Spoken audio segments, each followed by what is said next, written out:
ladies and gentlemen, distinguished faculty and staff of the Mankato District 77 School Board.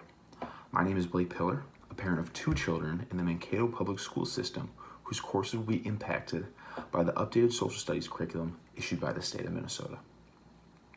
I find myself quite torn on the integration of these updated social studies standards, and while I find a good deal of the information to be beneficial in a student's understanding of the world around them, there are certain topics surrounding notions of critical race theory in this first draft. I intend to voice my opinions on what will benefit my children and what may be detrimental to their education. To start, I would like to point out that while I may disagree with certain concepts within these standards, by no means am I ruling out the document as a whole. Certain topics, such as the studies of Minnesota Native tribes, along with their history and culture being emphasized in this first draft, would no doubt be beneficial in the classroom. A strong understanding of one state and its diverse history will add to the cultural capital this document would wish to enhance and build upon. Along with the introduction of Minnesota's rich history into the curriculum, the first draft of these updated social studies standards include topics that have already been integrated into our students' and children's coursework. Imperative subjects including documents such as the U.S. Constitution, along with national and international conflicts such as the Civil War and the following world wars, to name a few. These examples of complicated political and international discord are vital for a strong foundation of world history in our children's classrooms. I would use my time with the school board and other parents to voice some concerns with some of the topics that would be implemented in our school curriculums. Other concepts which drew my attention were the many portions of the draft dedicated to economic processes and concepts, which dominated sections 7 through 12, ranging from the use of economic models and reasoning to construct arguments to international trade and its effect on business, people, and a nation's economy.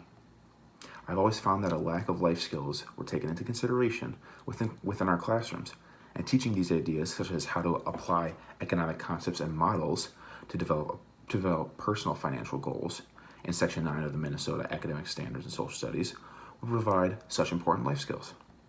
I also considered the incorporation of these economic concepts into our classes that may benefit those who aren't inclined to take economic courses further down the line in high school and college, for example.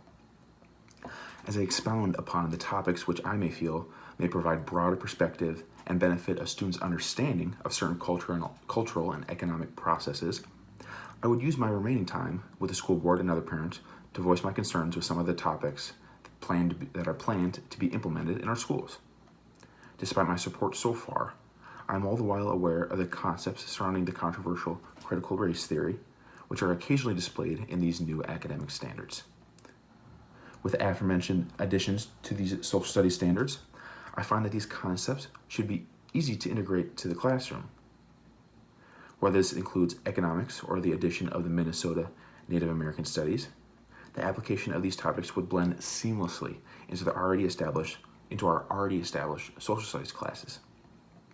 As explained by Dr. Andrew Johnson during June 28th, 2021 Human Rights Commission, the concept of critical race theory consists of 7 central tenets, stating that racism is normal, change only occurs when it aligns with the interests of those in power, how race is a social construct, that no person has a single identity, how all people in a category do not think and act the same, how the stories of people must be heard, and finally, how cultural parochialism and white superiority are factors in maintaining systematic racism.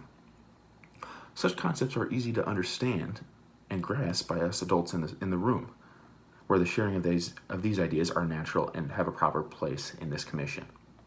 When it comes to this theory being taught in the classroom, however, I imagine it will be incredibly out of place and difficult to integrate into the curriculum without feeling forced or backed by an agenda.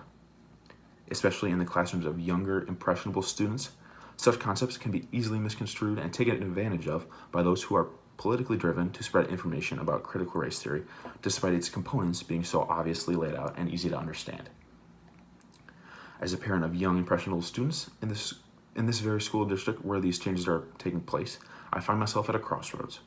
While there are many benchmarks described in the social studies standards that would prove enlightening and beneficial to the knowledge and perspective of my children along with yours, whether these may be the updated economic standards or local Native American studies.